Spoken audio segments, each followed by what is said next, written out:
practice and a recap to get you ready for what we're going to be doing the rest of the semester. So in your last assignment, you were defined and creating ISO based on the schedule. So some of the things that I regularly see issues with on your ISOs, some of the things to pay attention to. So up here what I did was I just drew a few little ISO sketches around here. Good.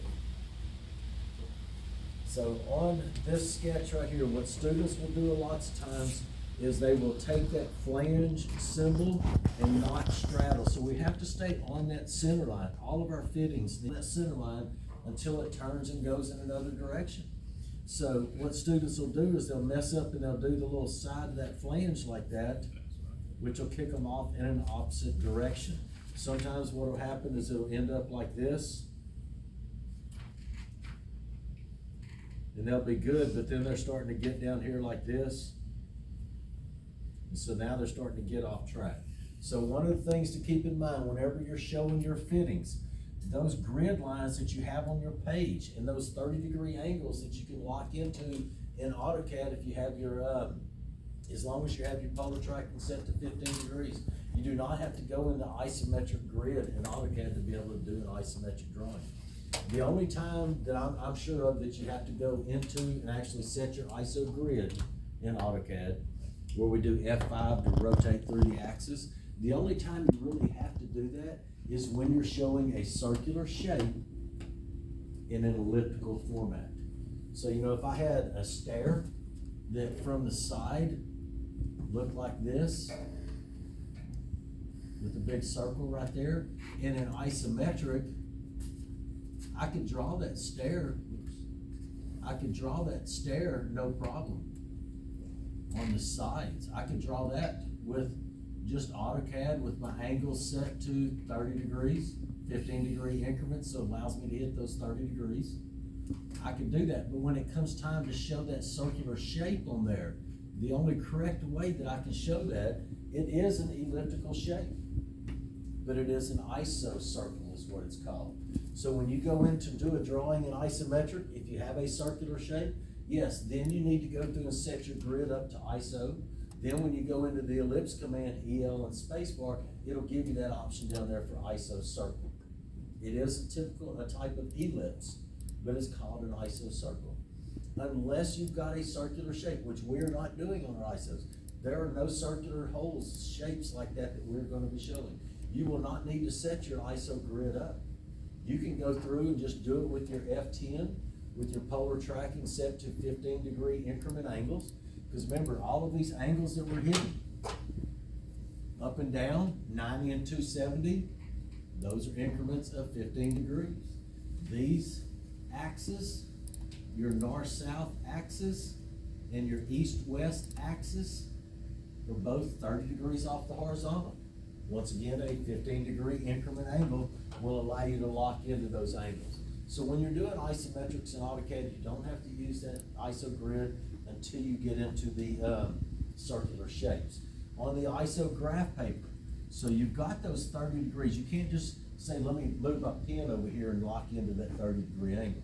That's why we use the graph paper, the grid paper when we're doing ISOs. One of the first things I forgot to tell y'all the other day, just in case y'all you have your own graph paper that you're getting from somewhere, something to keep in mind whenever you're doing isometrics, you're always looking for the 30-degree horizontal, 30-degree north and south, east and west axis. But the first thing to find is going to be that vertical line. So the graph paper that I printed out for you is used to be drawn in a horizontal position, a landscape position. Anytime you look at it, what you look for is the straight line.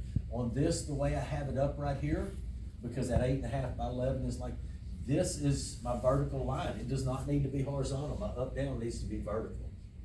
I'll have students that'll take a graph paper out of here and then go buy a graph pad and try to draw on both of them the same. Your graph pads are normally drawn, the grid is shown to be drawn in a this position, a portrait position.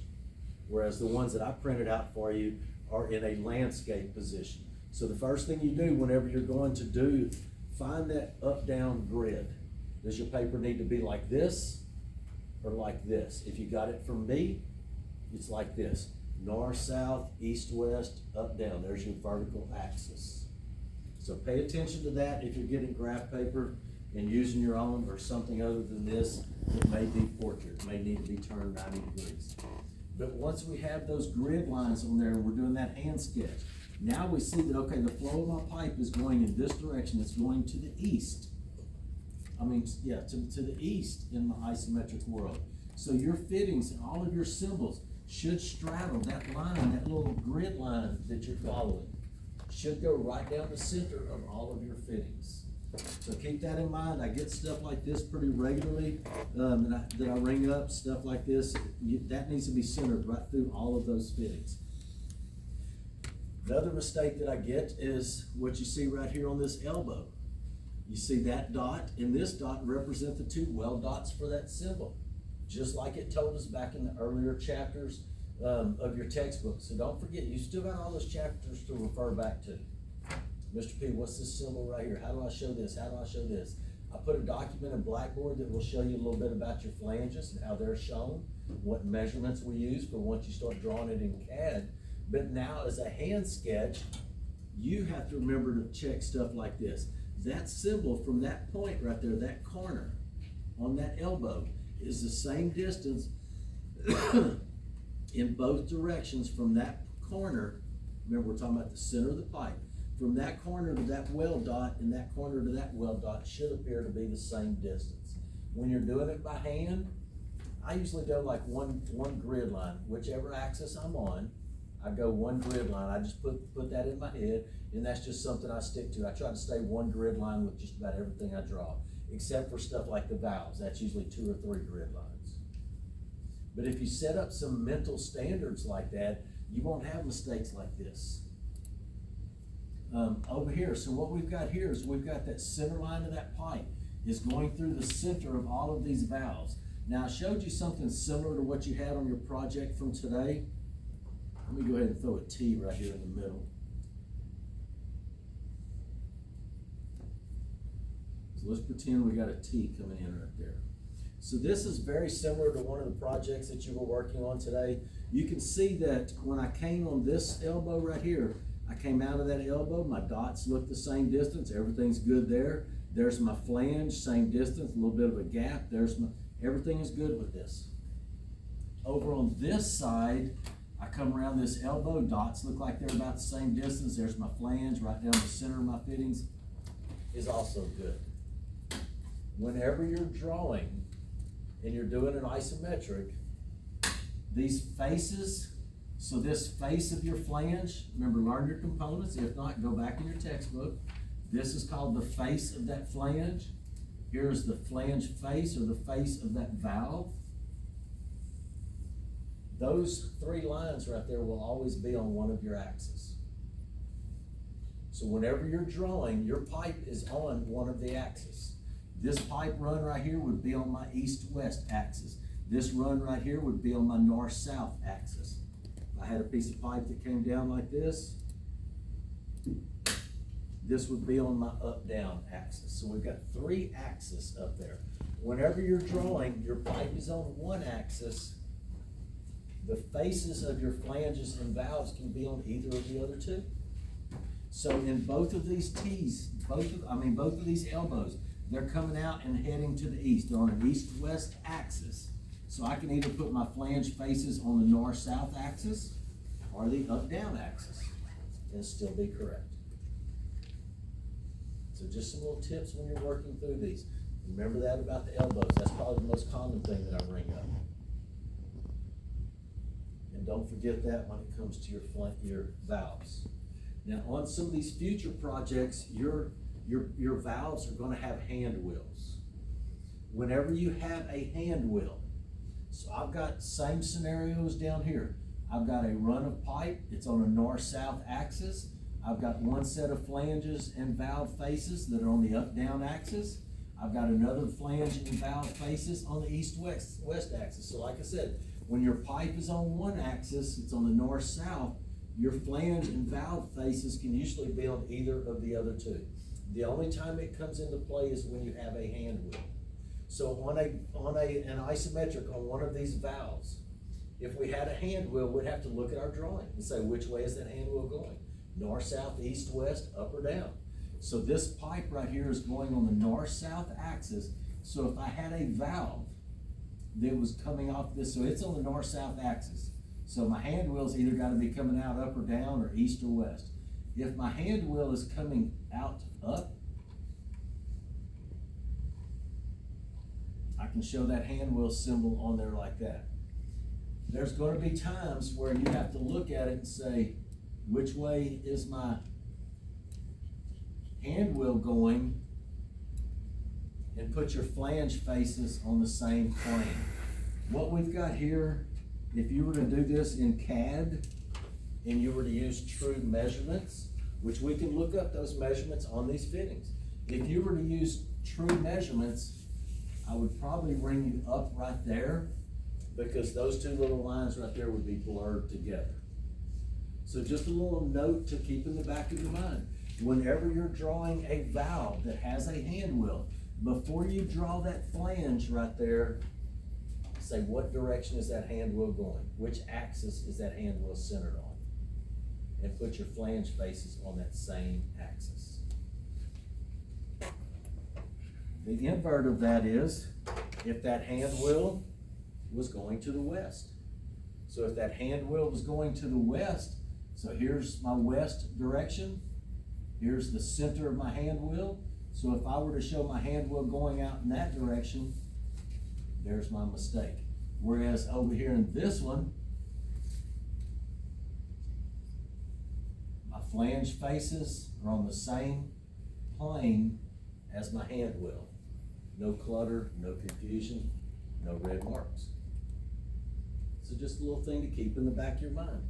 Whenever you're drawing flanges and valves in isometric, if that valve has a hand wheel, just say what plane is that hand wheel on. There's only going to be two options, because your pipe is already going down one of the three planes, so your hand wheel is going to be going to one of the other ones. And then draw your flange faces and your valve faces on that same plane. Well, the hand wheel's coming off that valve going to the north. When I draw that flange face, I'm gonna put my flange faces and my valve faces on that north-south axis. That way I won't have that clutter when I go to show that hand wheel coming off to the north. Just a little tip up ahead to get you up ahead when you start doing some of these in CAD. Like I said, in CAD, that'll really show up. My hand drawings, it's not gonna show up because we're not looking up true measurements. We're not saying how long is this valve? How wide or how big diameter are the flanges? What's the measurements on that hand wheel? That's stuff that we'll be looking up once we start drawing it in CAD though. So just a little heads up for the future on that.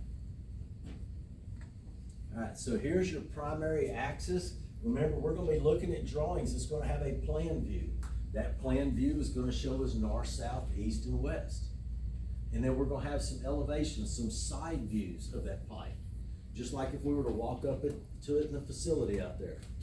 We can see that, okay, that pipe's going up there. That pipe goes over there and then it comes down.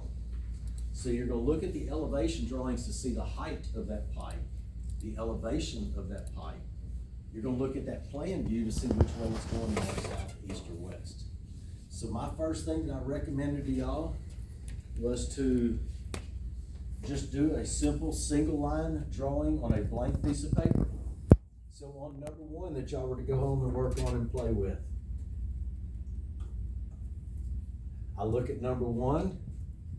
You don't have to worry about what the coordinates are. I just see that on number one, it comes out of that vessel V1 and goes to the east, then goes south, goes west, and south again. So using that schematic, it comes out, it goes east, south, west, and south again.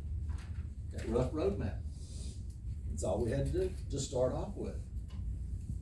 Just say, I'm at this point. Which way am I going? If I look at that next one, I'm gonna turn my book 90 degrees.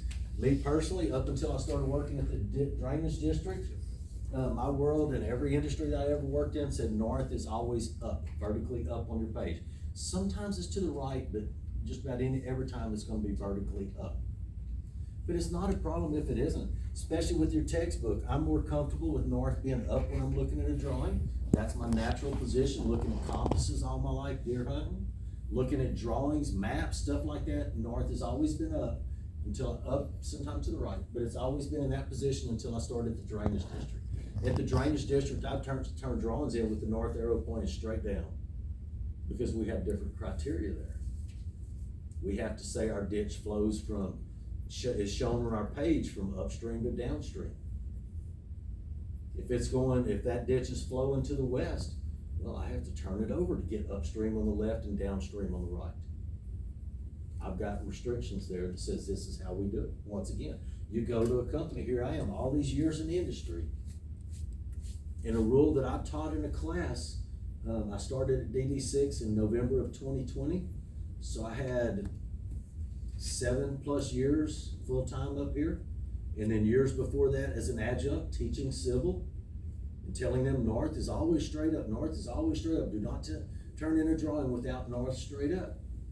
And I get a job and my boss comes in there and says, flip this over 180 degrees. Well, north will not be pointed up. That's okay, that's our rules here. That's how we draw here. Not a problem. Keep the paychecks coming, I'll do what you need me to do. It's just a little mental change in my head, but it's still something that after years of drafting, I was like, okay, now I gotta throw this little, it's like this unless in the back of my mind. All the time when I'm drawing. It is no longer just throw that north arrow on there pointed straight up. I twist drawings around and north is what it is to get my ditches positioned correctly, left to right, upstream to downstream on my 11x17 page. So the second one on this page, I turn my book, so it says I'm coming out of this bottom vessel down here, right next to the number 2. I'm going north, east, north, and east. So on number 2, this is number 1. Number 2, I'm going north, east, north, and east. That was it. So that's the first thing we have to lay out. I recommend you do that just on a blank piece of paper. The third one. Once again, north is back in the normal position I'm used to, so I'm gonna turn my book back. Starting down here at the bottom of the page, I come out of this vessel, I go north, east, and then I T north and south. So I go north, east, and then I T north and south, and I go back to the east. I just said from this point to that next point, that next corner, that next T, which direction do I go to get there?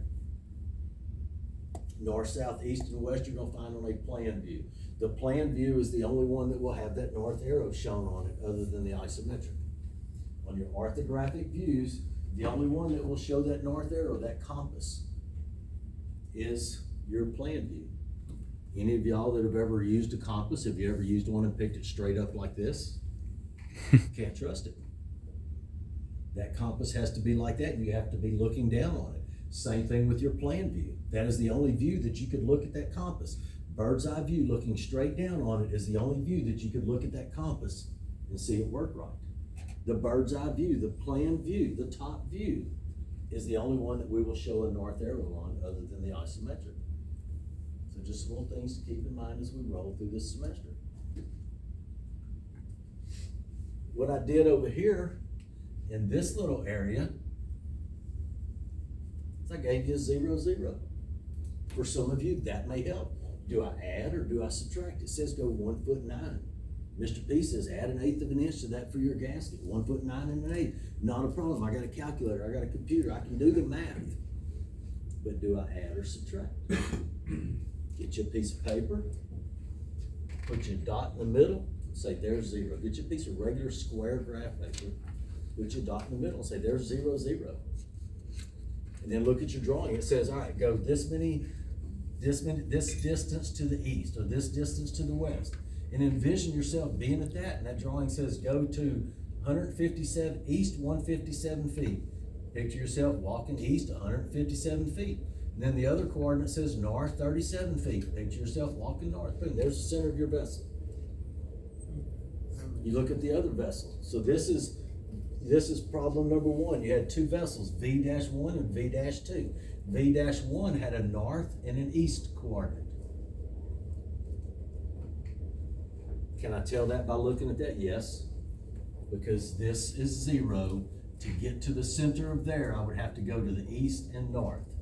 So I've got the drawings out that y'all worked on, the first three that we talked about, numbers 1, 2, and 3.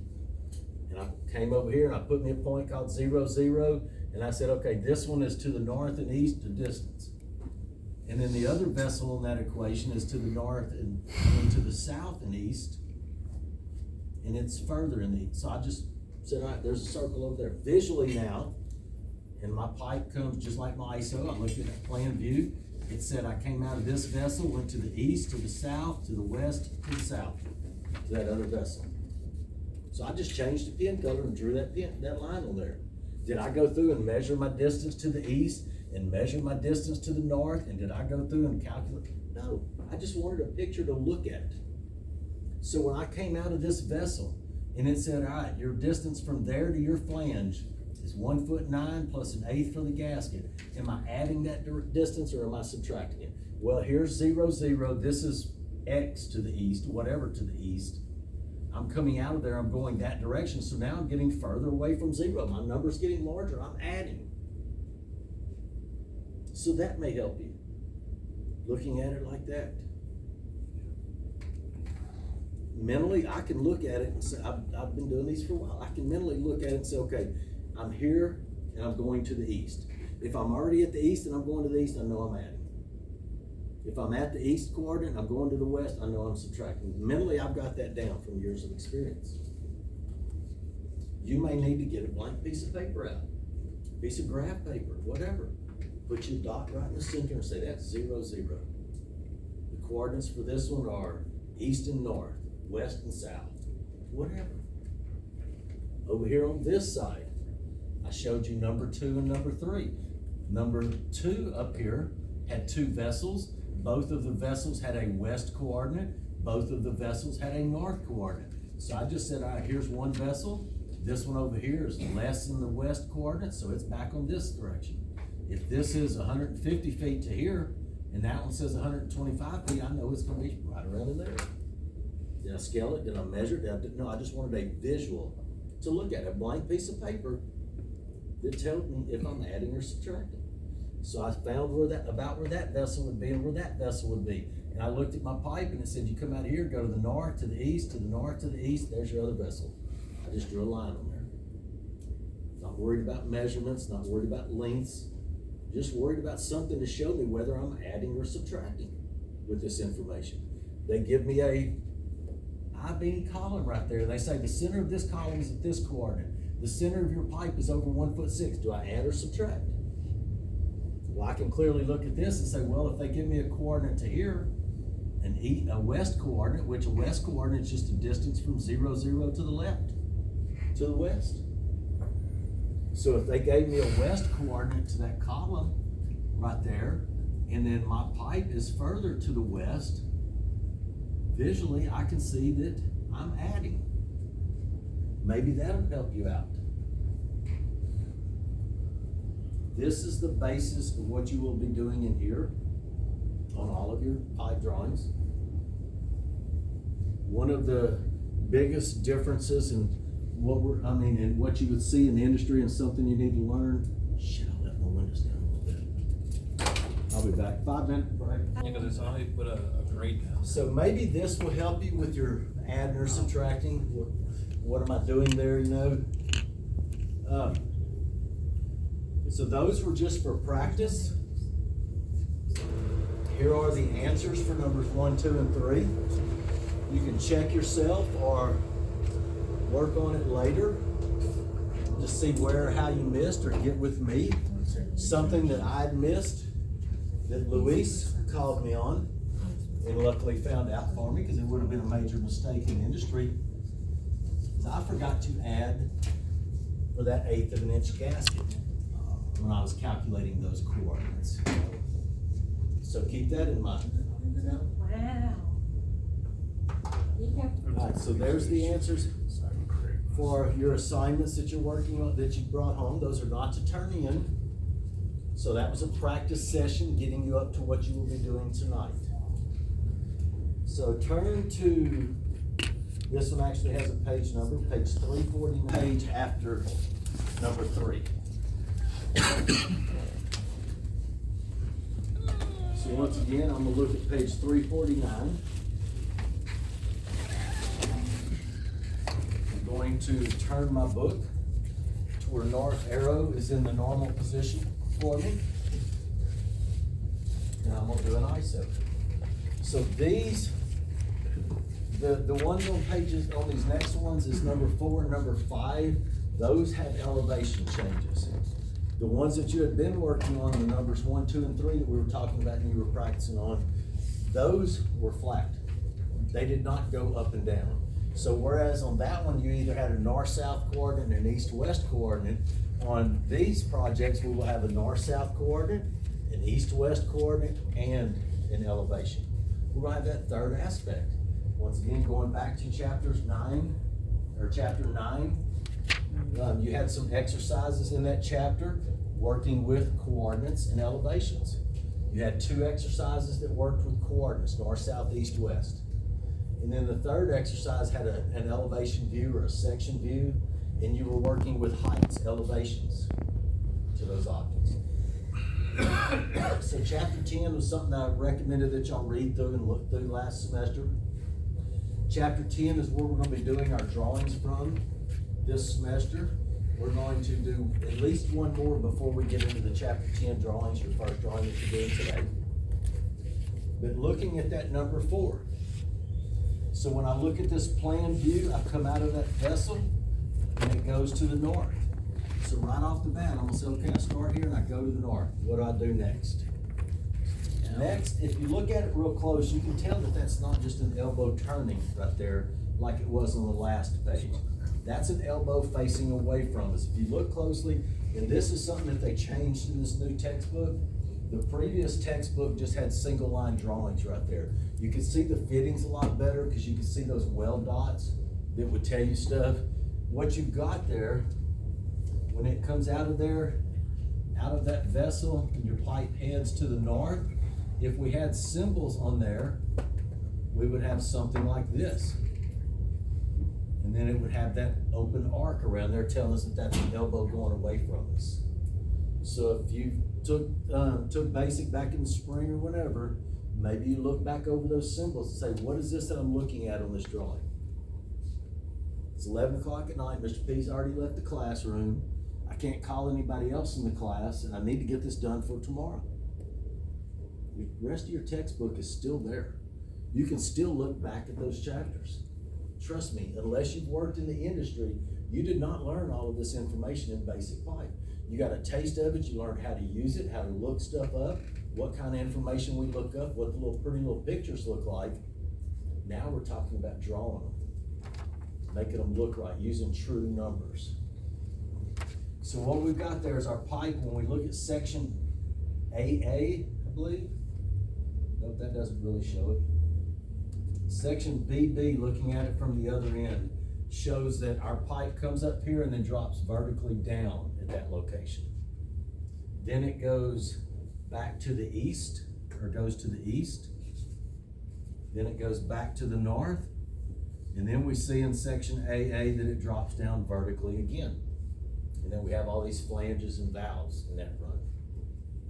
So that would be my first step to drawing that one. Looking at the next one on the next page. Once again, I'm gonna turn my book to where I can see the north arrow pointed vertically up.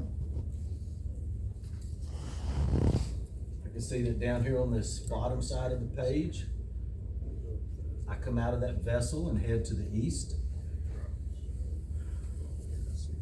Now this drawing right here is really hard to see what's going on, but what it does when you look at this page, it comes out of that vessel. You've got your flange, and then it comes over, drops vertically down, comes out of there, heads to the north, drops vertically down again, and then comes out in the background, still headed to the north, and then it turns to the east and drops down. So it's kind of hard to see in that 3D drawing that they have there. It lost a lot of the visual from the last version of this book that had the single line drawing that's similar to what I have. You could clearly see this symbol as an elbow dropping down away from you. You could clearly see that symbol up there as an elbow dropping down away from you. It's kind of hard to see on this new textbook though, but that's what you've got happening. So we come out of that vessel, we go to the east, we drop vertically down, then it heads to the north, drops vertically down, heads to the north, heads to the east, and drops vertically down. That is the rough roadmap. That is me looking at it saying, if I put my finger on this piece right here, on this vessel, and say, which way is my pipe going when it comes out of there? And when it turns, which way does it go next? All the way to the other end. That's what I used to make my first rough sketch. Now, the other night, I think that y'all had chose number 4. Somebody had chose number 4. So what that is out of these two, this is number 4. This is number 5. I will be doing that one with you in class. You will be doing the other one. Based on the information that I gave you today about your ISOs, you're going to be doing another hand sketch of one of these. Some of the things to keep in mind on an isometric, that is the only place that we call out the pipe name other than your title block. So on your ISOs, you will always have your pipe name and a flow arrow right there together. Don't show me the pipe name over there and the flow arrow over here. Those need to be right there together. When they're looking for one or the other, we know to find one and we will find the other. So always keep those two together, your pipe name and your flow arrow. So on this one right here, that's the one that I'm gonna do for you. So we come out of that vessel, we head to the east, we drop vertically down. I'm gonna open it up and draw it a little bit bigger. Then we head to the north, drop vertically down again, head to the north further, go to the east, and then drop vertically down. When I look at this problem in the book, number 4, or number 5? It's number 5. I'm doing number 5, y'all are doing number 4. When I look at this problem in the book,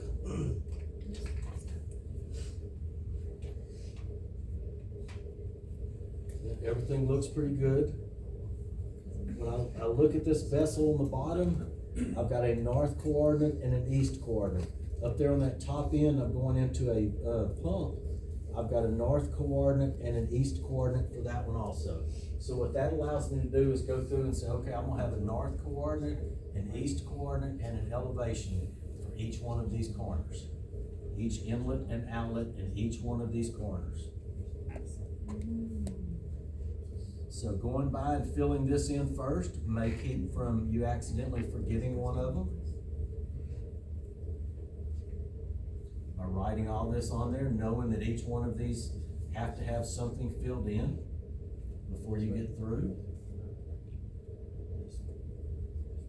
So that's why I'm going through and putting them on there now, because I don't want to forget one accidentally.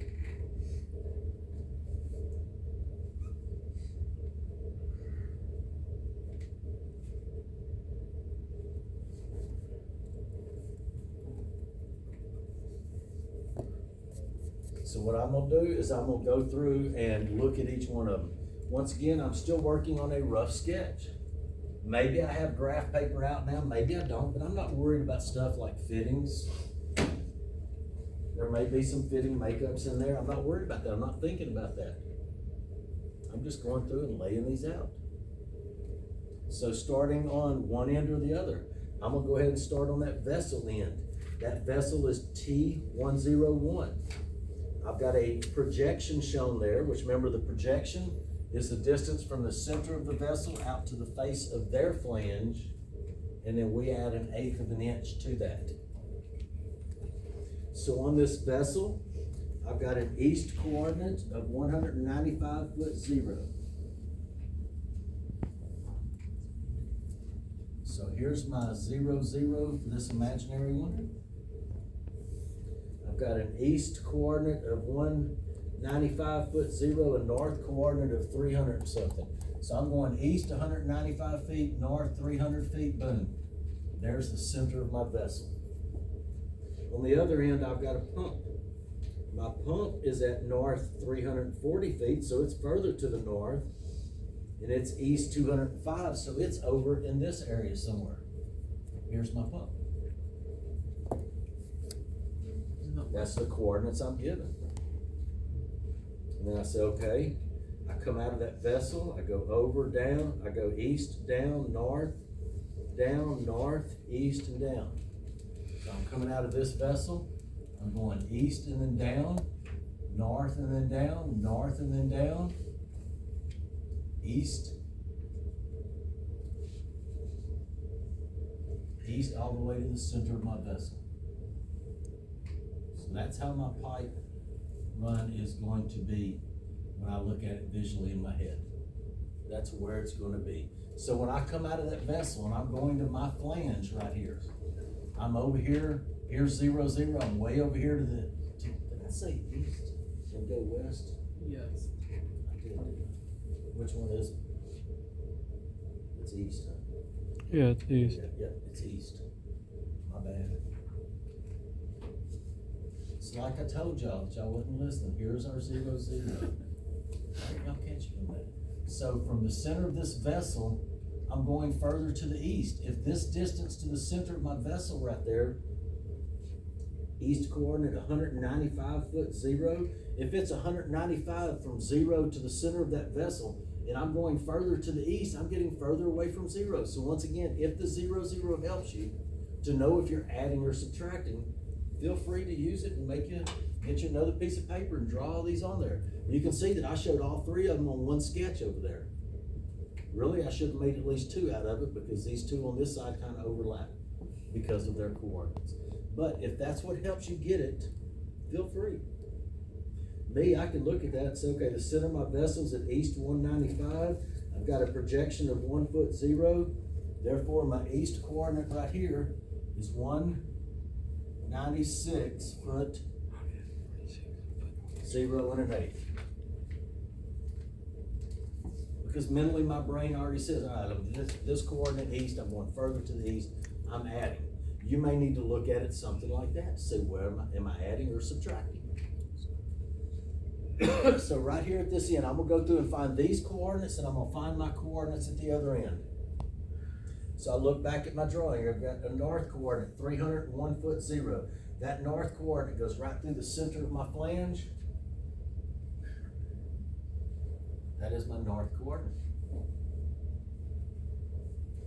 Remember, your plan view will show you north, south, east, and west. Your sections and elevations views will show you the height or the elevation of that. So when I look at this, I say, okay, that's really all I can get from there. Let me look at section AA. I look over here at section AA. It says the center of your nozzle, the center of your flange coming off of that vessel is at elevation 135 foot 4 1/4.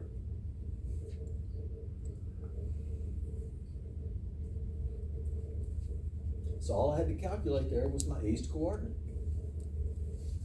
When you come to a pump, when we get to that other end, it's gonna be a little bit more difficult than that.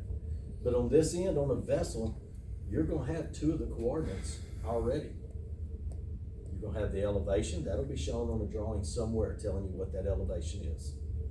And you're also gonna be either given a north-south coordinate or an east-west coordinate. The other one you're gonna have to calculate based on the projection. So they will give us a projection. They told us 1 foot. We know that gasket is 1/8 of an inch. So I took their coordinate at the center of the vessel of 195.0, added 1 foot 0 and 1/8 of an inch for the projection and gasket to find that coordinate. Now I go to the other end. I say, okay, on this end, it tells me there's an east coordinate going right through the center of my flange, 205'6".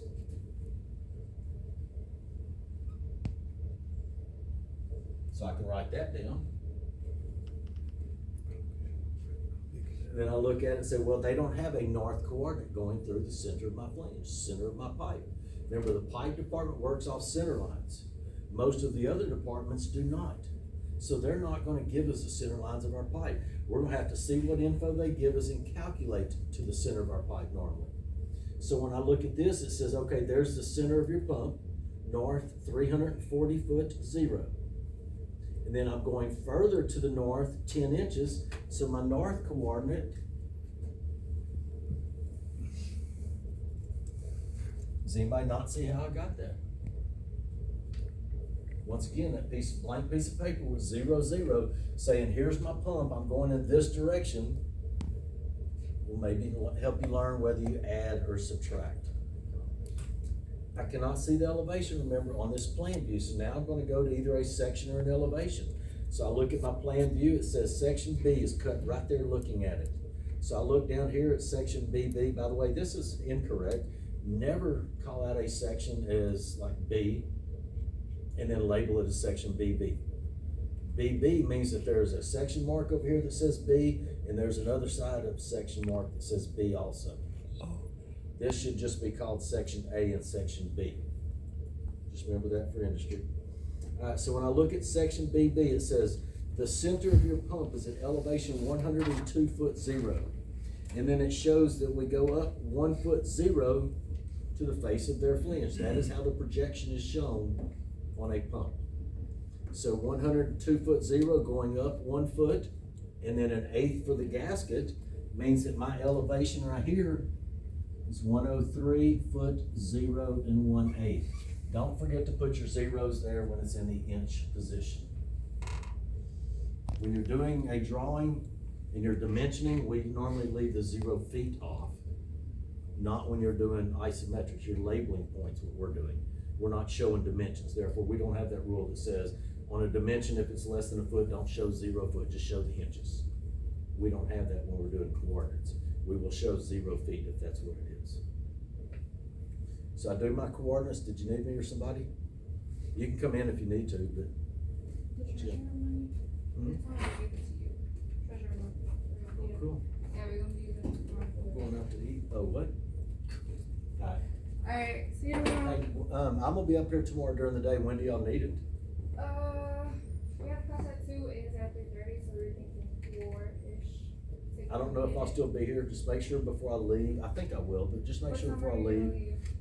Usually around 3 or 4 on Fridays. Okay, I'll try to come by to the meeting before class. That way I can lock it up in my office tonight. Alright. There's a quick question. So does anybody have any, yes? Yeah, that 340 foot section, is that going north or is it going east? What 340 Like the foot section are tangent- you talking about? For the, Section A or B? section B, Section B, okay. is that 10-inch offset, is that north or east? We're going further to the north, yes. So 340 should be Okay. 340 foot 10. I see it now. Yeah. It's a little faded in my book.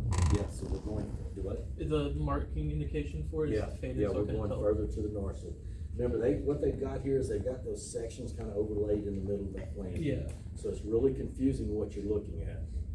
Just remember, that's 3 separate drawings, 3 separate views. One object, one pipe run, but it's shown in 3 separate views, so don't try to connect those views together. Okay. Alright, so, does everybody get how I got those coordinates right there? Alright, so the next step is to see what you can fill in. If I'm standing here at 100 foot north, remember some imaginary 0, 0 back there behind me. If I'm over here at 100 foot north, and somebody says, all right, go to the west 6 feet. I'm still 100 foot north from there. I didn't change my north coordinate, I only changed my west coordinate. Keep that in mind, because when I leave here and I go to the east, the only thing that is gonna change is my east-west coordinate. When you go in that direction, that coordinate changes, the other 2 will not change. In this class, when you get out in the real world, yes, it may go to the north and go elevation change also. It may be 45 degrees, go to the northeast. We're not gonna have that in this class. Everything that you're gonna be doing, except for maybe one of your drawings, if we do that one. There is one drawing that we do occasionally that does have what's called a rolling offset. It does not go truly north, south, east, west, up or down when it turns. It actually comes out to the northeast.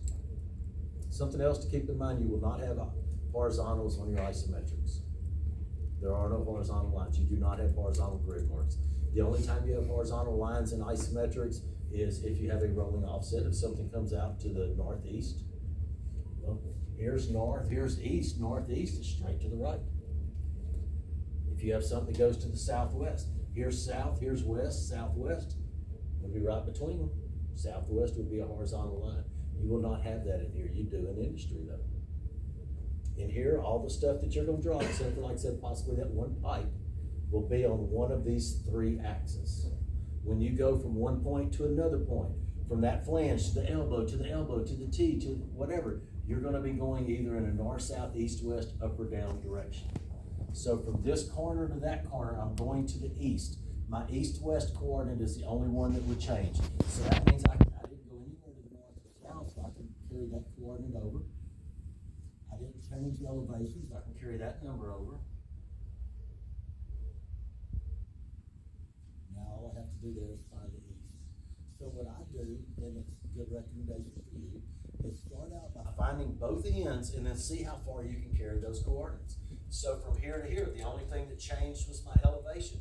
I already had my north coordinate here, so therefore it did not change. I didn't go anywhere to the north or south. And then here I went to the north, so I can't carry any coordinates any further. Now I'm gonna go to the other end and do the same thing. I'm gonna say from this point to this point, I went up or down. The only thing that changed was the elevation. I can carry my north coordinate over, I can carry my east coordinate. From here to here, I went in an east-west direction. That means I can carry my north coordinate over. If I had my elevation, I could carry it also. So I went ahead and filled in some of those based on what I had right there. And then I said, okay, now let me look at my drawing and see what else I can fill in. So I look at section AA right there. I can see that my pipe comes out of this vessel, comes over and drops vertically down. The elevation down here at the bottom, it shows me in section AA is 115 foot 4 1/4. So this one, and then going from here to here, my elevation didn't change. I'm just going in a north-south direction. So I can now carry this elevation over to this point. That's as far as I can carry that number. So I said, okay, let me go back to my drawing, see what else I know. So, well, coming out of this vessel, I went to the east, 1 foot 0 1/8, and got to my east coordinate. Coming out of there, it's got a flange and an elbow, fitting makeup. So now I can say, well, let me get my pipe wheel out. This pipe is 117. Remember, that's just the name of the pipe. We learned that last semester in our pipe. I forgot what chapter that was, maybe chapter 8, I believe, maybe further. 15 inch. Number 117 is just the name of the pipe. It could have been 53, it could have been Mike, it could have been Joe. It's just the name of the pipe. The next one, A15, that tells us what the pound rating is. Remember, the pound rating only applies to flanges and valves. I'm not gonna say, okay, what size pipe do I have? 300 pound, let me look up my elbow on that orange side. You're not gonna find it. The pipe, elbows, T's, reducers, those are based on schedules we learned last semester. Those do not change as the pound rating changes. So I said, okay, I come out of there at east coordinate 196 foot 0 1/8. And then I've got it's A15, so that's 150 pound flange. My pipe is 6 inches. That flange is 3.5 inches. Let me change colors on that. So my flange right here is 3.5 inches. It's 6 inch pipes. That means my elbow is 9 inches. 1 foot 0 1/2. I'm at 196 foot 0 1/8 here. I'm going further to the east, so I'm adding 1 foot 0 1/2. So my coordinate here, 197 foot, 0 and 5/8. Fitting makeup. That's where that comes into play at. We had those at the ends of chapters 3, 4, and 5 last semester. If you forgot it, don't be afraid, look back through your chapters. 3, 4, and 5 will show you these fittings. It'll show you what and why and when we look up different measurements. So from this corner to this corner, I filled in my east coordinate. So until I go in an east-west direction, I can carry that coordinate over. 197 foot, 0 and 5/8. Here I'm going north-south direction, so I can carry it here. 197 foot, 0 and 5/8. Here I'm going vertically down, so I can carry it over here. 197 foot, 0 and 5/8. I go back in a north-south direction, I can carry it over here. I've got my east coordinate filled out end to end. I said, okay, let me look back at my drawing to see what else I have. So my pipe comes out of the vessel right here. It drops vertically down, it turns to the north and drops vertically down again. I can see that this bend right here, they're showing me a pipe support just to the north of that. So they're showing me a pipe support right around it here. It's an I-beam support, we've got to assume. We don't have a lot of detail on the structural part. But they show me that, and they tell me that that support right there is at north 315 foot 0.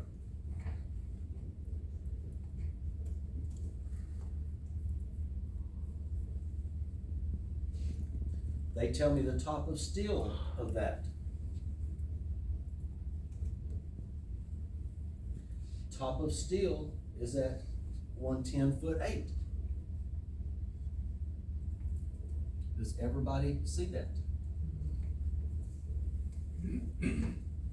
So here's my coordinate of 315. I'm going back to the south, therefore I'm subtracting. So 315 minus 1 foot 3.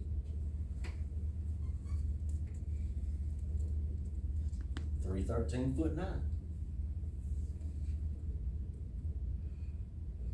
So once I fill in a coordinate, once again, I'm gonna carry that as far as I can. So I say, well, from this corner to this corner, I went up and down. The only thing that changed was my elevation.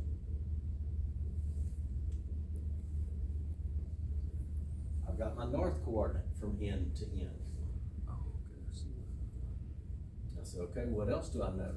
I said, well, it says that that pipe is sitting on that I-beam. We know that by what it's showing because we've looked through this pipe book. We walked over to the unit when Mr. P wasn't there to tell us, go look at this. I said, I'm gonna take it upon myself. I'm gonna go look at this. I wanna understand this. So you gotta do what you gotta do. But to me, and to a lot of people, it's logical. If you're struggling with that, get with me or make you some sketches like that. Draw you a graph pad, put a 0, 0 in the center. So, okay, this one is to the east and north, and just draw you a circle. This one is further to the east and to the south, draw you a circle. Sometimes that's all it takes to say whether or not you're adding or subtracting.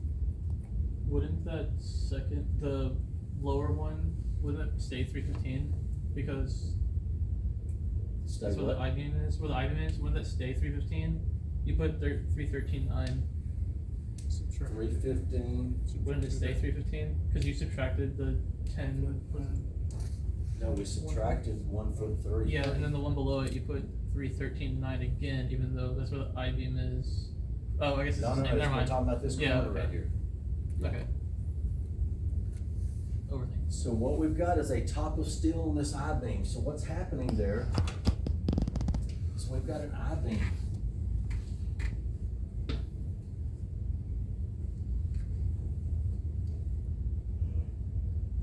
With our pipe on top of it.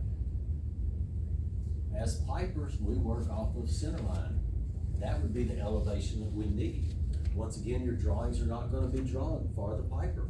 They're drawn for everyone. Everyone would be better suited knowing that top of steel elevation, which we know is also a bottom of pipe elevation, because our pipe is sitting right on it unless we're told otherwise.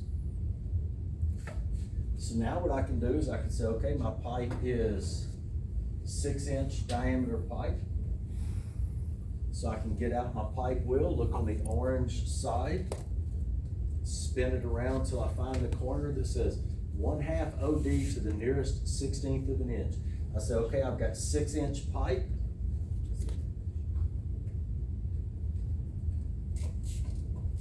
So the center line of my pipe,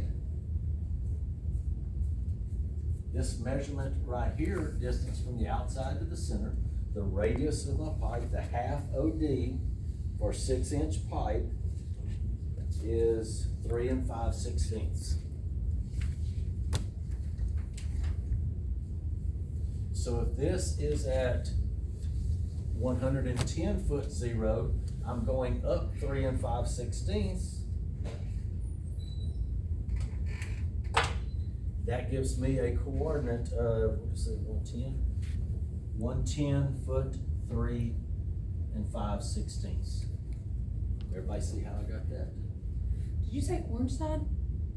That's where that chart is, yes, it's on the little corners of your wheel. Oh, okay. It's just a little verbal chart up there, it's not one that's in the wheel where you turn it and look through the window. So I found that coordinate, I said, okay, from here to here, my elevation didn't change. 110 foot 3 5/16. From here to here, I'm going in east-west direction, so my elevation doesn't change. I've now got my coordinates filled out at all locations. I can now get my calculator out, say from point to point, what changed? North coordinate's the same, east coordinate changed. Now I can do the math, 197 foot 0 5/8, 196 foot 0 1/8, which we already had at fitting makeup, 1 foot 0 1/2. I now know the length of that run. From this corner to this corner, north coordinate stayed the same, east coordinate stayed the same, elevation changed. I can do the math there, 135 foot 4 1/4 minus 115 foot 4 1/4, 20 foot 0. I now know the length of this run. I can do that from end to end and calculate all of those runs just by looking at groups of numbers for one corner to the next corner. Which one changed, subtract them. Corner to corner, or actually corner to corner here, look at the coordinates, which one changed, subtract them. Corner to corner, look at the coordinates, whichever one changed, subtract them. So some of your larger companies, all you have to do is find those coordinates. Input that data and it draws the pipe for you. It makes what we call a pipe spool. A pipe spool is similar to a spool of thread. Spool of thread has a flat place on this end, a flat place on this end, and that tube that runs between them. That's all a pipe run is defined as, a spool piece. Normally it looks kind of like a spool. In this case, this one's gonna look nothing like a spool, but it's still gonna have that flat face on each end, but it's gonna make a lot of turns before it gets there. This is what's called a spool piece. This is what would be sent out to the shop to fabricate, to bring out to the refinery, to put into place and bolt up. Drop gaskets in on each end, bolt it up, move on. First, we have to tell them how far it is from end to end to each corner, each branch, each T it comes off of. That's the information we have to give them. A lot of your companies around here do not have that high-end software, so you have to calculate it. You have to find those lengths so that then you can go and create that isometric, which is what you will be doing in CAD. Not this time, but next time. So your first assignment for tonight is pipe number 4. I did number 5, y'all do number 4. I've already got the rough road map there for you. You will be doing a normal isometric in that you're gonna be showing stuff like flanges, weld dots, elbows, T's if they have them, valving, all of that you're gonna be showing.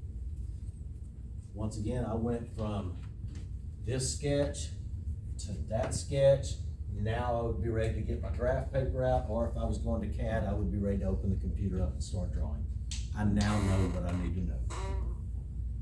A lot of people say, I'll find it when I need it. That's okay. I don't like to start drawing and then stop to calculate, stop to look up information. I will make a sketch like this and maybe take 30 minutes or an hour or something like that, instead of taking those little 5 to 10 minute breaks while I'm drawing and losing my train of thought, letting go of my mouse, going over here and saying, all right, let me grab this data, let me get this information, let me calculate this, now let me go back over and start drawing again. I don't like that back and forth. I prefer to see what I'm drawing, even if it's in a rough sketch like this. This sketch right here, I'd be great to start. Once I calculate each one of those lengths from corner to corner, I'd be ready to go into CAD. Some people are gonna say, okay, this is fitting makeup, let me draw that. Now let me see what happens next and where I'm going to and how long that is. I don't like to do that back and forth because I'm losing my train of thought, I'm stopping my train of thought in the CAD process. I'm going over here, I'm picking up the calculation process. Then I'm stopping that process and going back over here to the CAD, trying to pick back up on there. And then I'm stopping that process to go back over here. I don't like to do that. I like to have it, have all my data that I need, and start drawing. And draw start to finish. Personal preference, easier than the other, I don't know. I'm just showing you a way. You're free to draw it however you want, as long as you get that last end result. But remember, once you get out in the industry, it may come down to how many drawings did this computer produce versus how many drawings did this computer produce. We've gotta have layoffs. We need to reduce our drafting department by 50%. So they're gonna say, all right, this 50% did way more than this 50%. But this one is an excellent worker, they play the game, they're great, they're here every day. Let's move them over to this one, and then this worker on the other side fusses, cusses, whines all day, shows up whenever, takes an hour and a half lunch. Let's move them over to the layoff side. Still got 50% staying, 50% leaving. That's the kind of things that you're getting into in your industry. This is an industry, depending on where you work, that you may be subject to layoffs. Get ready for it. You need to be the best one in that department to make sure whenever layoffs come, because they're not gonna be, most of them, you know, they got places like CB&I, when I worked there, they called it cousins, brothers, and in-laws. Everybody was related. Most everybody, not me. I was one of the first to go. Actually, I was the first to go, because I was the newest one in the CAD department. But sometimes it comes down to that. Sometimes it comes down to, who do I wanna work with on this next project? When I go to give them some stuff, who do I wanna go give that drawing to? That's gonna come into play also. So it's not always about, especially at our level of the drafters, it's not always about who brings in the most money. There's other factors that are gonna factor into that. Because someone as a department head is not getting that money off that job. They're getting a paycheck, an hourly or salary paycheck, just like you. So that's great that these two can produce, the same numbers. This one produces more, this one's just a little bit behind it. But I cannot stand to work with this one. I don't wanna check after this one. I gotta check text height, I gotta check this, I gotta check placement. Did they put the name by the arrow? The little things that they forget is gonna swap list right there. That happens. So it's not just about producing the best, it's about being the best drafter. The best drafter produces a lot, gets it as right as they can and as right as to be expected. Once again, I make mistakes. Who catches me? Up at work, engineers. Over here, students. Louis, he caught me in a mistake. I had to go back and change my board for class. I drew all that up last night. It was behind that screen. I had to go back and change those. Louise caught me in a mistake. Like I said, second set of eyes. You know what's weird? I'd already done it twice. Came up with that same number. Some of y'all have heard me say this before. I don't mind checking myself as long as I've got some time in between. One day last week, I did one of these, or I did all three of these, and then I printed them out again and did all three again. And I missed that gasket both times. So Louise said, hey, Mr. P, not saying you're wrong, I think you're wrong. It's an okay way to go to your boss. You know, you wouldn't believe some of the stuff I say to my boss out there, but he and I have got to be really good friends. you know? You should hear some of the stuff he says, and I say, that's what your wife told me last night, you know? I mean, that's the kind of relationship that we've built over the last 4 years of working side by side. Over the last 4 years, him giving me stuff like this.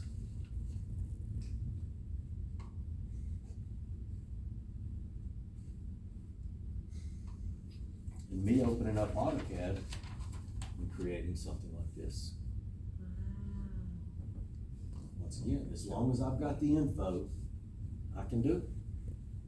He gave me that. I made some sketches. I did some sketching, a lot of sketching before I started drawing. Because I had a lot of factors coming in. We were doing some concrete boxes that were going under a roadway here in Beaumont, Sioux Lane, over near Howell. We're gonna tear up the road and put some boxes under it. So he wanted me to just draw it up in 3D. And I was like, hell yeah, I can.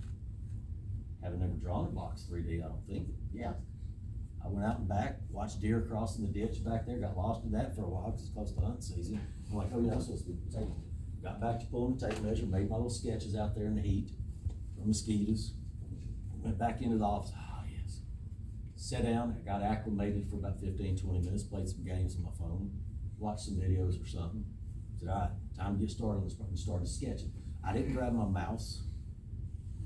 I had the measurements of the items that I needed. Then I made a sketch of how they would fall into place. I had a round pipe coming into a half of a square box that I had to draw 3D, cut the top off and show concrete that would be poured for the manhole and stuff. And then some more boxes, then another box cut on the other end with the curved inlet with a round pipe coming into it. It was a challenge. But challenge is what got me to where I'm at today in drafting. It wasn't because I said, no, I can't do that. I rarely say that. We got a building going up. My boss knows, hey, check with Johnny before you go outside to hire someone. We're gonna do offices out there in that building we built last year. Can you do architectural? Sure. Just lines, arcs, dimensions. As long as I got the info, it's just lines, arcs, and dimensions. That's all CAD is. 2D CAD. 3D CAD is wrong. All right, so no questions about that part? No. So you will be doing number 5. Number 4 is showing me the coordinates in each one of the coordinates. Yours is gonna be a finished product, similar to what you see on these 3 examples that I drew up there. You're gonna have fittings, you're gonna have flanges, you're gonna have weld dots, valving if you have no vessels. Remember, we're in the pipe department. We start at that flange and go to that flange face on that end. We don't worry about what it's attached to. That's the vessel company does the vessels. The pump company does the pumps. We're in the pipe department. We're going from end to end. Your next assignment. So that will be your first assignment. Like I said, I've got graph paper up here. Take you 2 or 3. Take you more for the rest of this to get you through the semester. Your next assignment, turn to your textbook, page 339.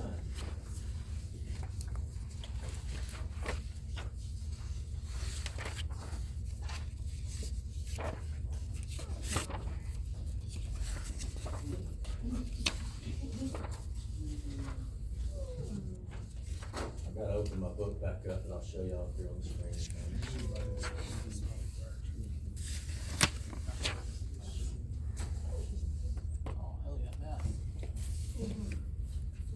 Conzes. So this is page 339. Might make it a little bit easier to see.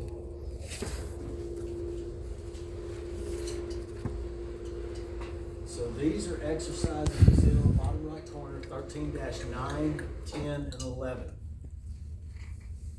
What you will be doing is on an 8.5 by 11 sheet of paper, all it needs is the answers.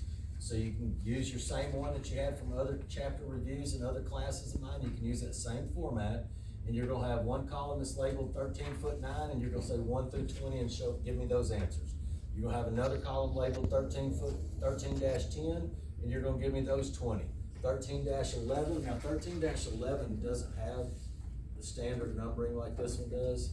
You've got number 1 that has 2, number 2 that has 2, number 3 that has 2, number 4 that has 2. You can do whatever method you want on these as far as how you calculate it, how you find the answers, how you find the missing side.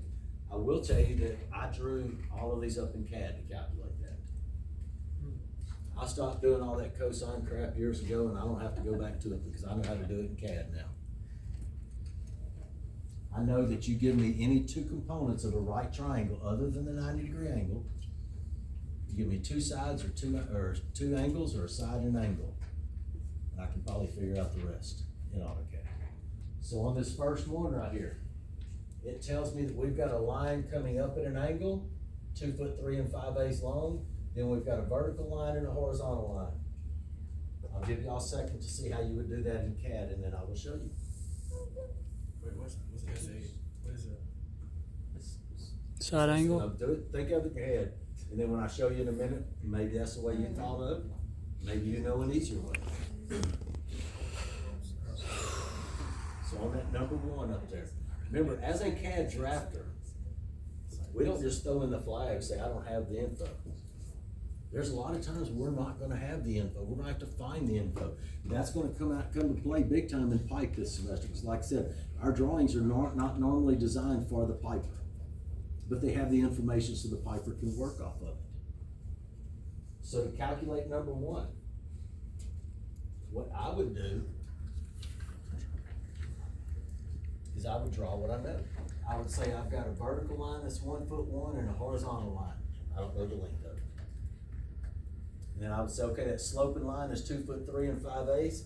Go into my circle command, pick that as my center, draw me a circle 2 foot 3 5/8. Where it hits that horizontal line, there's my triangle. Now I can ask AutoCAD anything I need about that triangle.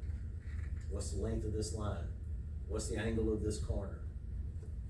I can calculate it all up in AutoCAD now. I've got the info. On the second one, we've got a horizontal and a vertical line. Once again, we have a slope of 6'5" on a 38-degree angle. So what I would do with this one would be to draw a horizontal line and then draw another angle a line coming off of it at 38 degrees. And I would pick a circle and pick this as the center, type in 6'5" as a radius, boom, it comes right here. Now I can see where that horizontal ties in at. Anytime you've got a right triangle, as long as you've got 2 of the components, you can draw it in CAD. We used to go through and do all the sines and cosines and tangents. We don't have to with AutoCAD. We can let the software work it out for us. Draw what we know. This one right here, we've got a vertical line and another line coming off at a 25 degree. We've got a distance right here, 8 foot 1 1/4. So I can go into my line command, pick a point, draw a vertical line, 8 foot 4 1/4, draw a horizontal line to whatever I need, and then go back up there and come off of it on a 25-degree angle and see where they hit. Draw what you know. Draw, draw, draw. If you've got some info, draw. Don't just look at it and say, they don't have that info, I can't do this. I can't draw that, I can't calculate that, I don't know all that geometry and trigonometry and all that, I don't know all that. You don't have to with AutoCAD. The tool will do it for you. On this last one right here, we've got a horizontal, vertical line, and a sloping line. We know that our vertical line is 4'7" 5/8. We don't know what our horizontal line is, but we know that the slope is 7 foot 2 1/2. So once again, I can draw a vertical line, a horizontal line, pick that as my center, draw a circle 7 foot 2 1/2. Wherever it hits that line at, there's that corner. Remember, all of those numbers that I just did would be inputted as the radius of that circle. So that's how I work those problems out. Same thing with the angles. I've got a calculator that will do that. Actually, it doesn't do the angles. So what I did on the angles, on the conversion, on that previous page,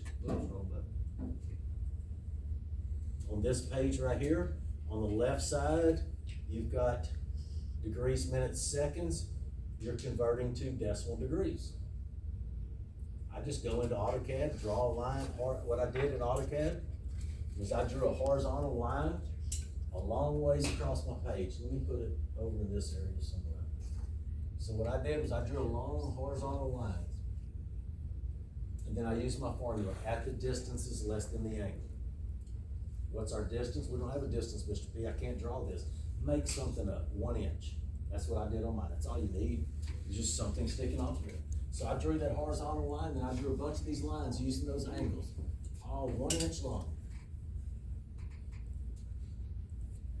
Then I went into AutoCAD, I put an angular dimension on each one of those. And then all I had to do was go into my dim style and say from degrees, minutes, second, change it to decimal degrees, 4 decimal places. I zoom back in on those angle numbers, now they're not decimal degrees anymore. Or they're not degrees, minutes, seconds, now they're in decimal degrees format. Same thing with this column on the right, it's given to you in decimals of a degree. Not a problem, draw it to that. At 1 is less than 39.465, boom, there's a line. Go back, pick a point, at 1 is less than 43.325. Go into my angular dimension, show that dimension on there, change my dim style back and forth between degrees, minutes, seconds, and decimal degrees, and all I gotta do is read the numbers and write them down. If you're good with the calculator doing stuff like this, you're more than welcome to. The new calculators, like this, Measure Master that I use, this one does not have the conversion for degrees, minutes, seconds to decimal degrees. The newer version of this calculator does have the conversion. So the first page of this assignment,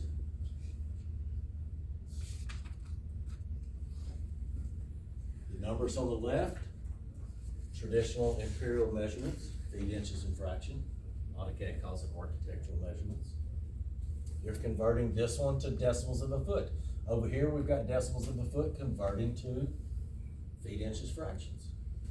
If you got one of the calculators and you find one online, you can just type one number in and it'll type the rest, or it'll tell you the rest.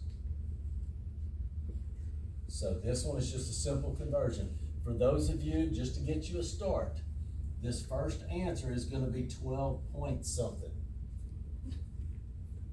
So decimals of a foot, I put that chart for you in Blackboard, you're more than welcome to use it. Remember that chart only refers to the inches. 12 foot 2 7/16 is gonna be still 12 point something in feet decimals of a foot.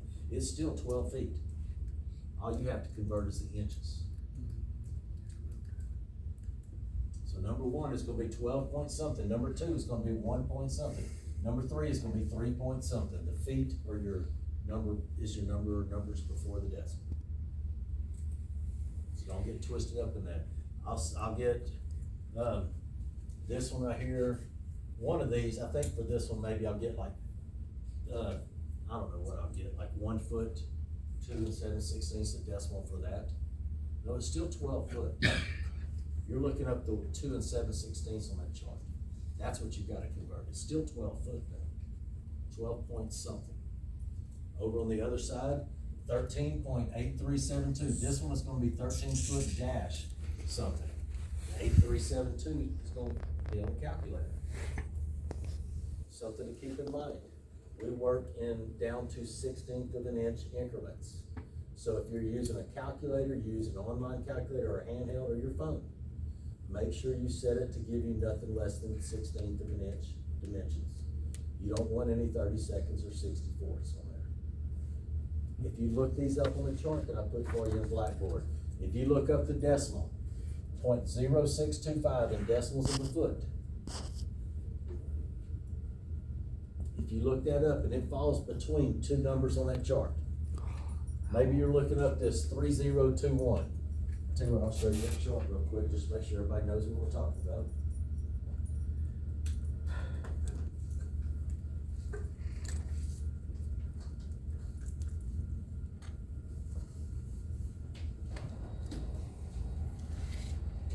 So here's the chart here's the document I put for you in Blackboard. There it is right there. This chart right here.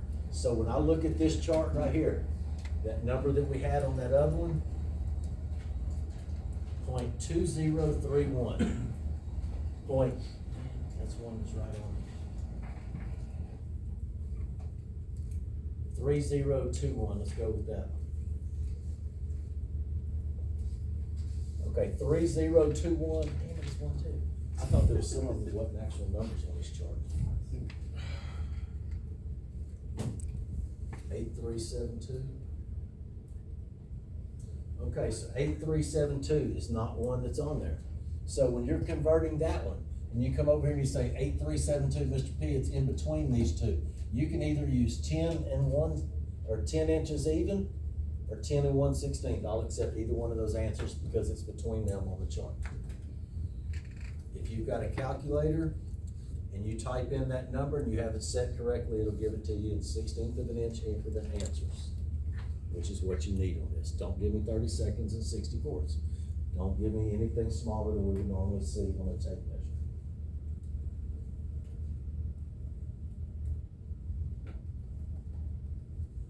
Everybody good on that? Yes. Remember all three of those on one page? Okay.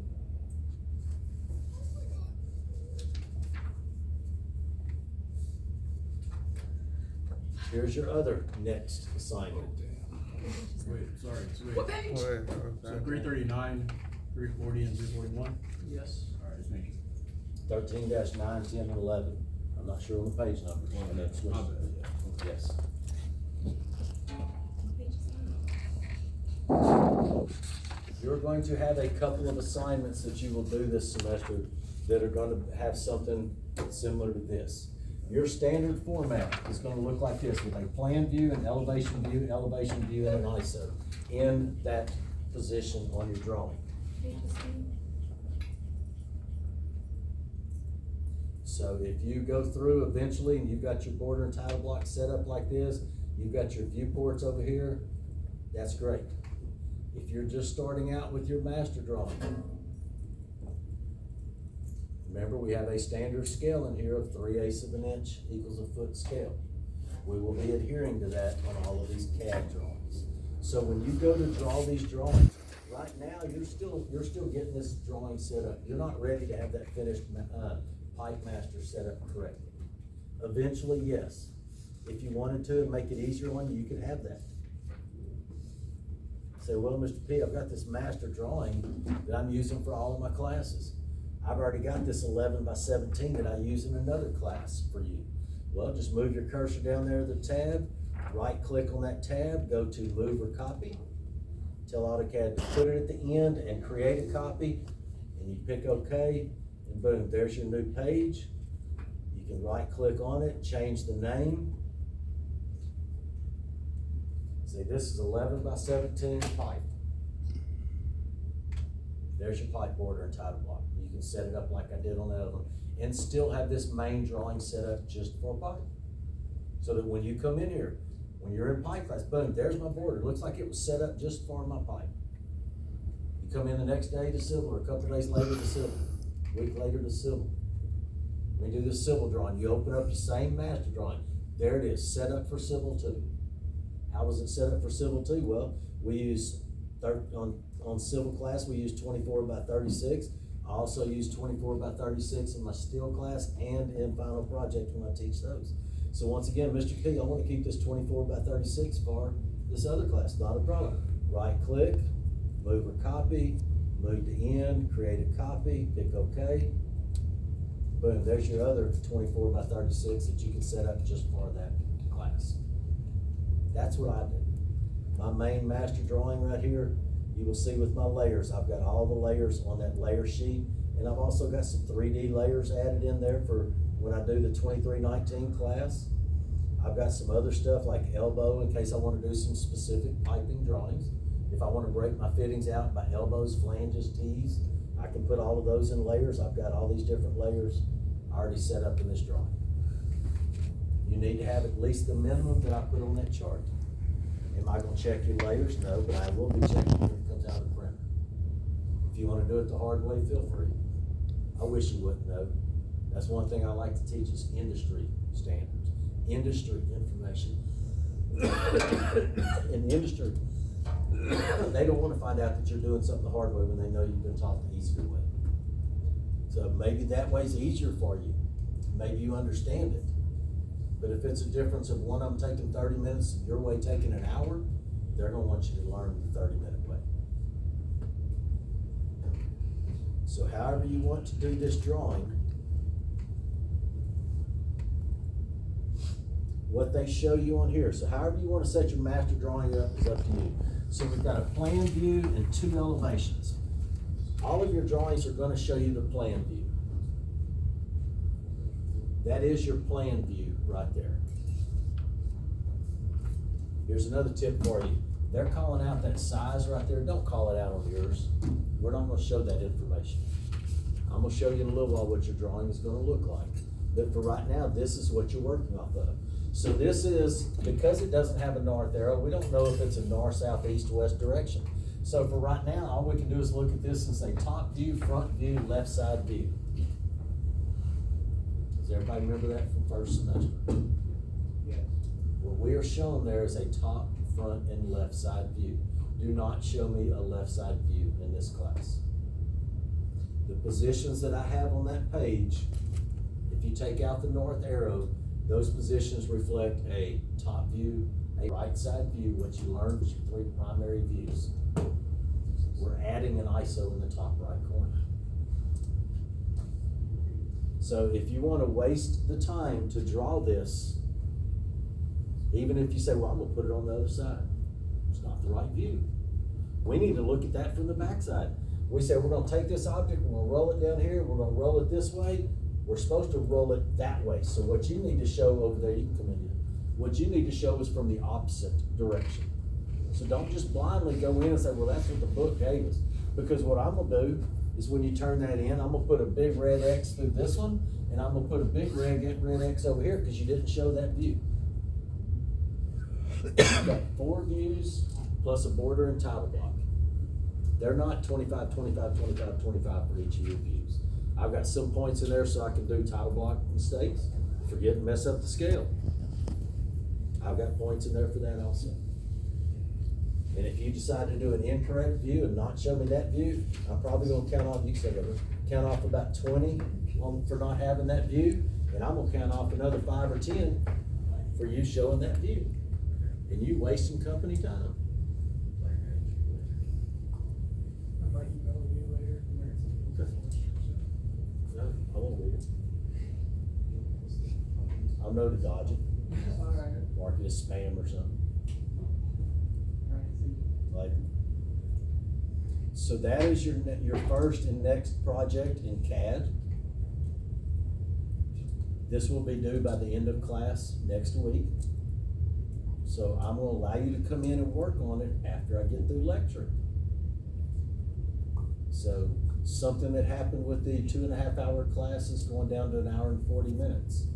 It's less time with me on ground with y'all. Which usually works out pretty good for me. Not so good all the time for the students. A lot of them I say, hey, that's it for today. Y'all can go home or stay, whatever you want to do. Out the door. Faster than a cat can lick his ass. Think about it.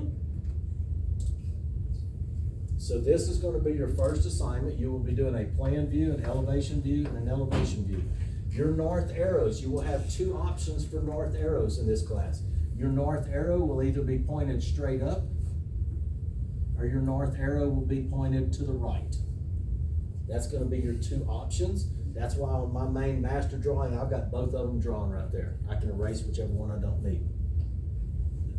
Erasing whichever one I don't need is quicker than drawing one that I do need, having to look up text heights and stuff like that. So on this drawing, you're gonna have one of these options. The north arrow direction sets the labels for your elevation views. So right here in this little schematic that I drew like yours, like your drawing will be, you will see that I called out that you will always be 3/8 of an inch equals a foot scale. You can have one or the other, you will have one or the other on those north arrows, so we don't know what it's gonna be. Every project, you're gonna have to look at it and say, which way is north going on this project?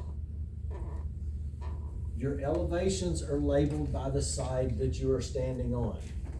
So if the north arrow is up, this view would be standing down here looking at it. This view would be standing over here looking at it. So this view would be called a south elevation. This view would be called an east elevation. So keep that in mind, write it in your notes or whatever. If your north arrow is pointed up, it will generate a south elevation and an east elevation. because we're labeled by the sides we're standing on for those views. Still the same positioning as your front top right side views that you did in first semester. If your north arrow is pointed to the right, that means this view is standing on this side looking at it still, this view is standing on this side looking at it, but now we've got an east elevation and a north elevation. So if north arrow is pointed up, you're gonna have a south elevation and an east elevation. If north arrow is pointed to the right, you're gonna have an east elevation and a north elevation. That's your only two options. I never said anything about a west elevation. That would possibly be a west elevation. We're not gonna be showing any west elevations. 0 west elevations. So how many of y'all are gonna label a view this semester as a west elevation? You're wrong, you're right, maybe. There might be more than one though. There has been in previous semester. Even with me standing up here and saying, do not label or show me a west elevation. Somebody will. Usually it's because the textbook showed it. You say, well look, I can't be doing this stuff. I got this party to get to. I ain't got time for this school stuff. Let me just draw it. Heck yeah, do that. You realize how much easier it is for me just to put a couple of big X's on that page instead of checking those views? So don't just blindly go through and draw what the book has. The book does not have standards like we do. The book does not have a rule that says if you show a drawing in this book, a pipe 12 inches and smaller, you better show it single line. We have that rule as drafters. The textbook does not. The textbook is going to show you some drawings just like this. 12-inch and 10-inch pipe. And some of you are going to say, hey, you gave it to us, let me draw it. No, we have rules. 12 inches and smaller, it's single line. We draw the center line with the well dots. 14 inches and larger, then we draw a double line like this. So on this project, you will be drawing this view, you will be drawing this view, and you will be drawing another view, looking at it from that side, and another view up there as your ISO. Your finished product. So this is the fall semester. Your north arrow is pointed vertically up. So here's some stuff that is not on that page in the textbook. You really think all that bothers me? My brain's going through her head. What? All these little faces you're making. Dude, You might not even know you're doing them. Sorry. No, it don't bother me. That's just why I randomly smile up here though, in case y'all are wondering. It's not that I enjoy pipe that much. I don't enjoy teaching that much. I don't dislike them, but they're not gonna get that kind of smile out of me. Some goober back there. Sorry. So this is what yours is gonna look like. North arrow is gonna be pointed straight up. So boom, boom, boom. There's your 3 orthographic views. Here's the isometric view. Some of the things that you need to keep in mind. In your textbook, they do not show this dimension. They give you this 7'1" and 11/16. This dimension is fitting makeup. So normally in industry, we would not show that dimension. We don't have to, we can, but we don't have to because it's fitting makeup. You will be showing those dimensions in this class. So this dimension right here, and this dimension right here. Those two are not shown on your page in the book. Mr. P, I just drew what was in the book. Good, I'll put those 2 big red X's on there, then I'll put some more red on here for these dimensions I told you to put on that you decided not to. So that's something for your drawing. Something else. We need to be able to see that gap in between those. Mr. P, you can see that gap, look right here on my screen. We don't care if you can see it on the screen. We need to see it when it comes out of that printer back there. That's what's gonna tell somebody they need to remember to get a gasket for right there. That those 2 flanges aren't just welded together. By seeing that gap. And then seeing that little tick mark that we put right there to tell them that, hey, there's a gasket that goes in between there. So how do you draw that and make those 2 lines come out with a gap? I can draw that line and I can show that flange over there at 7'1" and 11/16. That's the measurement they gave us in the textbook.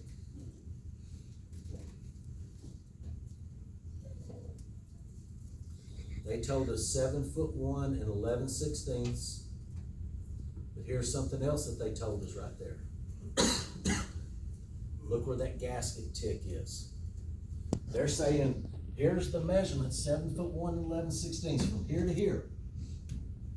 But because they're showing the gasket on that side is what tells us as a drafter that what they're showing me a measurement to is to that flange right there. To that flange. So we know that in industry, we would have an 1/8 of an inch gasket right there. We would have an 1/8 of an inch gap right there. If you show that as an 1/8 of an inch gap, it's just gonna be two blurred lines, looking like one thick line when it comes out of the printer. We need to see that gap. How do you counter that? One way is you can change the line weight on these two parallel lines right there, so they're not blurred together. But a better way would be to say, let me just move this flange over. So if I move that flange back a little bit, I trim those lines out right there. I trim that pipe out right there. I send it to the printer. Now I've got a gap that can be seen when it comes out of the printer. My dimension didn't change. They were 2'2" and 5/8" to this flange face. So by moving that one, I didn't change anything dimensional. When I come down to this other view, once again, I can move the flange on this side as much as I need to get that gap to show up when it comes out of the printer. And not change anything dimensional about that drawing. So we had to look at it and say, what can I change to get my gap? And not screw up the rest of it, not have to go through and overwrite my dimensions. Don't do that. I see it when it comes out. I can tell lots of times. Don't do that. Draw to your dimensions. Learn how to draw right. If you're double clicking on those dimensions, typing in the number that it says in the book to make me happy, to try to fool me, you might fool me, you might not. It doesn't matter. I'm probably not going to count points off for it anyway unless it's wrong. But what is going to be a problem is when you leave here and go to try to do that in the industry. That will not fly. Years ago, yes, as long as it had the right number and had a pretty picture, we could send that out to the shop and they could build it. Now we draw it correctly. You got numbers, you draw and use those numbers 100%. So when it comes to drawing these flanges, I have some tips for you in Blackboard. You can also look in your chapter 4, talked about flanges. Look back in chapter 4 to learn how to draw. So this is the view that you will be drawing. See how those flanges are in the background versus the view that they show you in the textbook, which is the left side view, which has the flanges in front. Once again, if you want to be lazy, I'm just a teacher. I'm not paying you a salary. I'm not debating whether or not you're going to stay when layoffs come. But once you leave these classrooms, they will be. Learn how to do it right now. Mr. P, I got to draw it 5 times to get it right. I got to stay home Tuesday night. Wah. Would you rather get a bad reputation for getting bounced from jobs? Not because you left because you wanted more money. They don't mind that usually. Some companies take offense. That just means you mean something to them and they don't want to lose you. But I've found that if you tell them, look, I'm going over here for money. I need it for me. I need it for my family. Nothing personal. You may need to go back over there a year from now if you get laid off. If you leave like that, most companies don't take it personal. But if they ask you to leave, or they run you off for just doing lazy stuff, you're not coming back there, and word will get around. When I was doing structural steel, there was some that I said, I don't want to check after that person. It's like they're trapping me. They're trying to trap me. They're making me do more work than they're doing. I don't want to check for them. They probably probably won't last long with the company, because if nobody wants to check their work, don't need them drafted. Y'all see how many's coming out of this program every semester? 10+ people saying, if they can't do it, I will. If they don't want that money, I will. 50 hours a week, they don't wanna do it, not a problem, I'll take some OT. I'll get that time and a half for that extra 10 hours. Work 50, get paid for 55, not a problem, that's a pretty good deal. Send them to the road. No, they don't need to leave anything, just get all their stuff out of the desk, I can take it from there. That's what's gonna happen. So little things like just saying, that's the way they want it, is something we have to do. Alright, so see what you can get done on this one towards next week. And then once again, we will be coming in. I will be talking about your next assignment.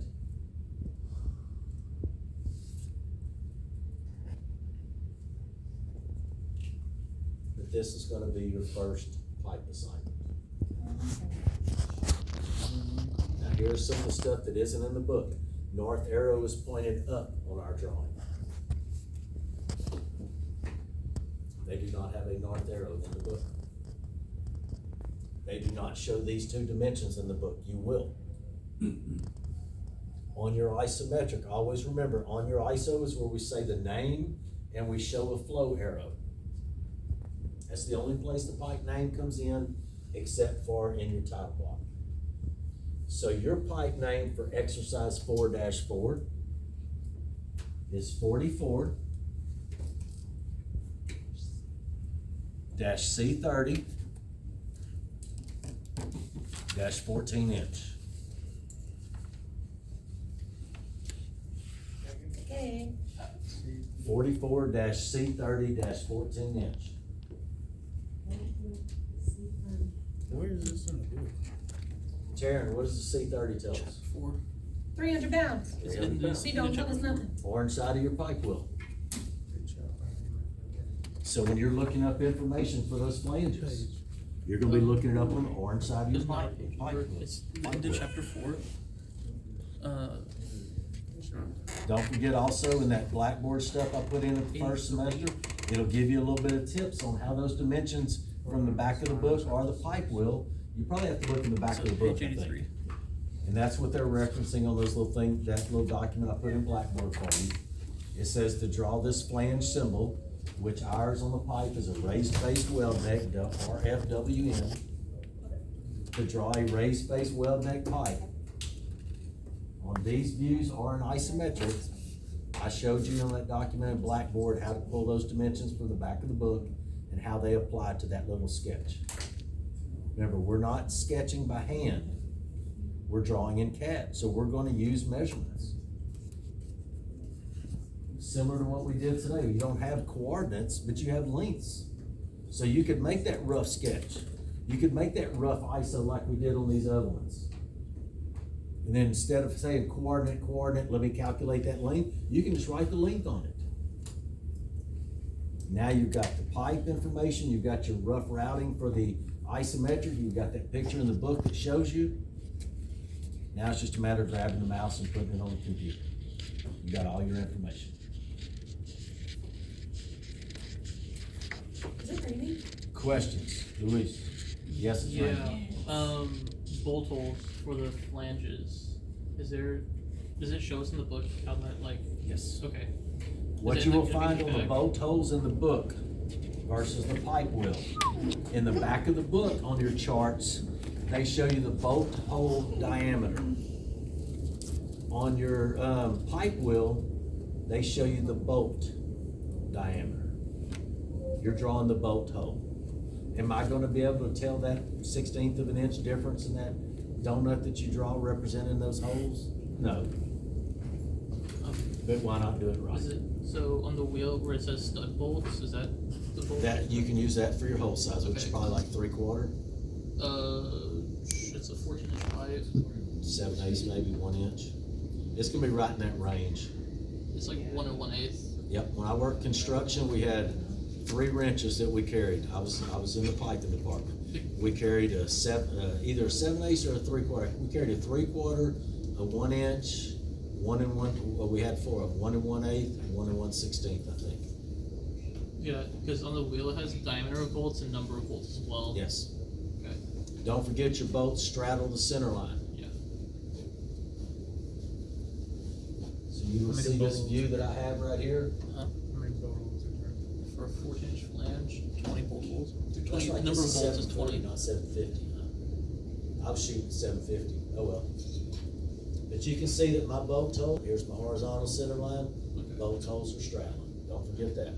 Mm-hmm. Right, I ran over by 7 minutes.